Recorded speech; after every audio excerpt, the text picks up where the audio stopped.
सरना सनातन एक ही तो है, तो अलग से कॉलम कोड क्यों, इस तरह की बातें उन्होंने रखी थी। और जो है हम आदिवासियों को जो मेरा है ना गाड़ी में, उसको लेके आइए तो जरा। समाप्त करने के लिए आप ये सब काम कर रहे हैं। क्यों कि आप कहते हैं कि हम ईसाइयों को डिलिस्टिंग करेंगे।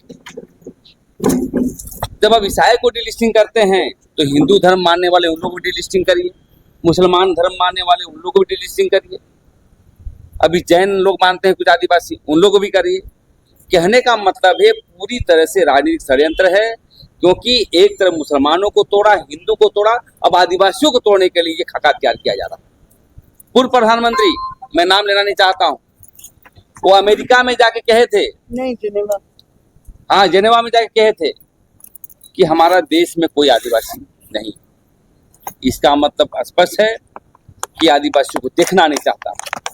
और हम मांग करना चाहते हैं, यदि अब डिलिस्टिंग ही करना है तो धर्म कोड दे दीजिए, ऑटोमेटिक सब डिलिस्टिंग हो जाएंगे। देखिए लेकिन अब जानबूझ करके ये राजनीति कर रहे हैं। मेरे कहने का मतलब जनसंख्या को तोड़ेंगे तो 5वीं अनुसूची समाप्त हो जाएगी, उसी सब जानता है, पेशा कानून समाप्त हो जाएंगे।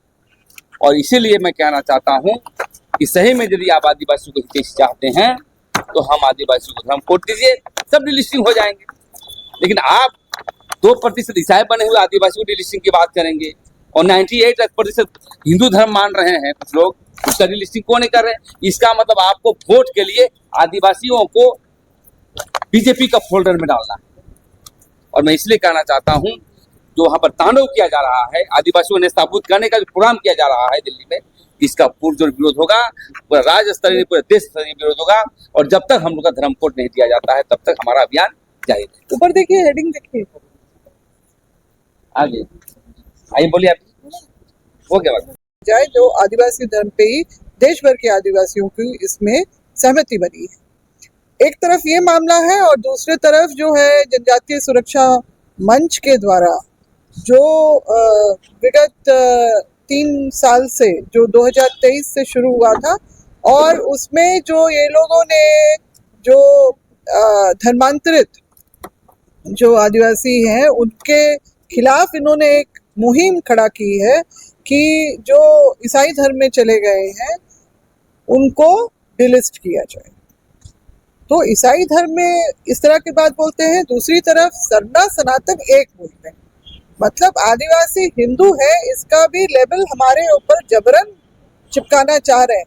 और ये जो कॉलम कोड हमारा जो हटाया गया है, इस दोनों का संबंध आपस में इस तरह से मिलता है कि 2020 से पहले जो 2 बार यहाँ ये 2017 में, 2016 में गुमला जिला में सरना सनातन एक है का नारा लगाया गया। 2017 में मोहन भागवत जो आरएसएस के प्रमुख हैं, उन्होंने आके इस बात का ऐलान किया था कि आदिवासी हिंदू ही तो है, सरना सनातन एक ही तो है, तो अलग से कॉलम कोड क्यों, इस तरह की बातें उन्होंने रखी थी। और जो जनगणना का कार्यपत्र से हमारा कॉलम कोड हटा दिया गया।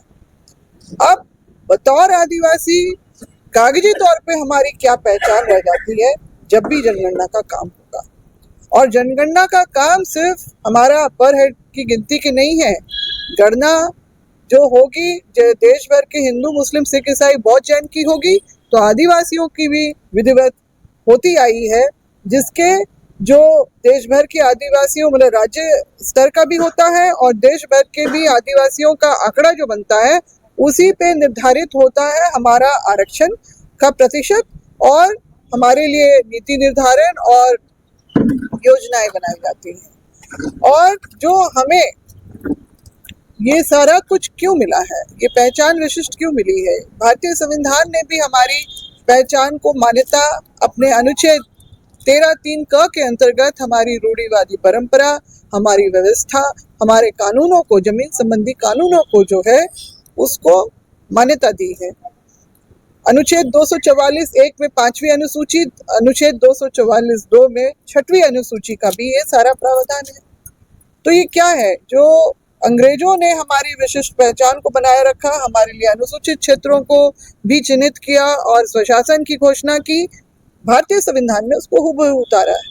मगर आज के डेट में जनजातीय सुरक्षा मंच, आरएसएस, बीजेपी, विश्व हिंदू परिषद इस प्रयास में है कि जबरन धर्मांतरण हमारा जो है हिंदू में हो जाए, ताकि संपूर्ण हिंदू राष्ट्र के खांचे में जो है आदिवासियों को फिट कर दिया जाए और हमारी पहचान, हमारा इतिहास और जो हमारी विरासत, जो जल जंगल जमीन की विरासत है, वो सबको खत्म कर दिया जाए। क्योंकि कल को ये बात होगी कि तुम भी हिंदू, हम भी हिंदू, तो तुम्हारे लिए संवैधानिक प्रावधानों को क्यों नहीं विलोपित किया जाए।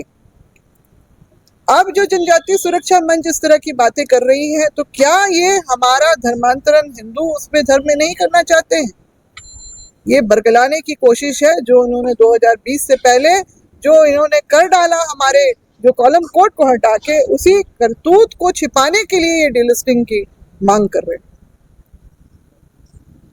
तो एक तरह से ये सभी को बरगलाने की कोशिश कर रहे हैं और हम चाहते हैं कि हमारे आदिवासी भाई बहन जो है इस बात को समझें कि, और एक बहुत महत्वपूर्ण बात ये है जो मुझे इस बार भी सुनने के लिए आई, 2023 में भी मुझे लगातार फोन आ रहे थे कि कार्तिक बाबा का नाम इसमें लिया जाता है कि उन्होंने लिस्टिंग की मांग की थी।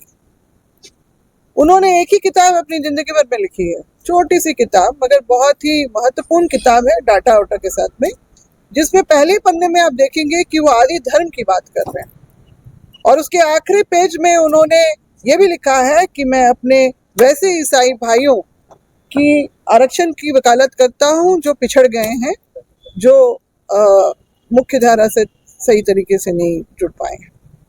तो इस तरह का जो गेम अभी चल रहा है आदिवासियों के खिलाफ में, तो हम इसका प्रतिकार करते हैं, विरोध करते हैं और अपने आदिवासी भाई बहनों को ये भी हम लोग कहना चाहेंगे कि आप इस तरह की बातों से जो है आप लोग दिग्भ्रमित नहीं हो और ये गलत विचार अपने मन में ना लाएं और जो है हम लोग जो है अपने अधिकार जो है, जो संविधान प्रदत्त जो अधिकार है, उसको हम लोग बल्कि मजबूती से अपने पक्ष में करने के लिए हम लोगों को एकजुट होना होगा।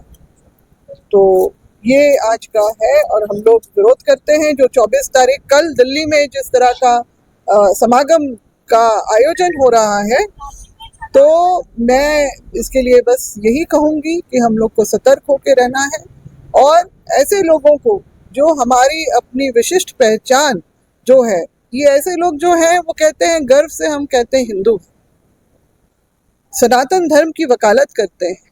आपको जो मानना है आप मानिए ना, मगर आप बाकियों को क्यों बरगलाने और उनको खत्म करने की साजिश में उन लोगों के साथ दे रहे हैं जो हमारा सब कुछ जो है हमेशा के लिए मिटा देना चाहते हैं। मैडम 1961 में जो हटाया गया था धर्म